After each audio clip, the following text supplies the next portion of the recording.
The night air was heavy with the smell of damp and decay.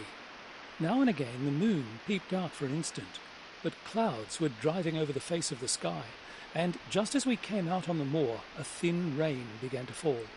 The light still burned steadily in front. "Are you armed?" I asked. "I have a hunting crop."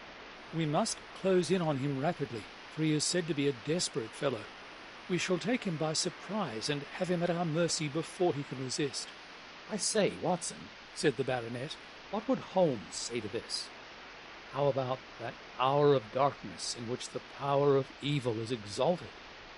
As if in answer to his words, there rose suddenly, out of the vast gloom of the moor, that strange cry which I had already heard upon the borders of the great Grimpen mire.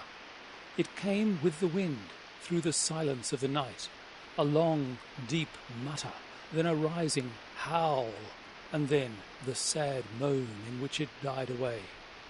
Again and again it sounded, the whole air throbbing with it, strident, wild, and menacing. The baronet caught my sleeve, and his face glimmered white through the darkness. "My God! What's that, Watson?" "I don't know. It's a sound they have on the moor. I heard it once before. It died away, and an absolute silence closed in upon us. We stood, straining our ears, but nothing came." "Watson," said the baronet, "it was the cry of a hound." My blood ran cold in my veins, for there was a break in his voice which told of the sudden horror which had seized him. "What do they call this sound?" he asked. "Who?" "The folk on the countryside." "Oh, they are ignorant people. Why should you mind what they call it?" "Tell me, Watson, what do they say of it?" I hesitated, but could not escape the question.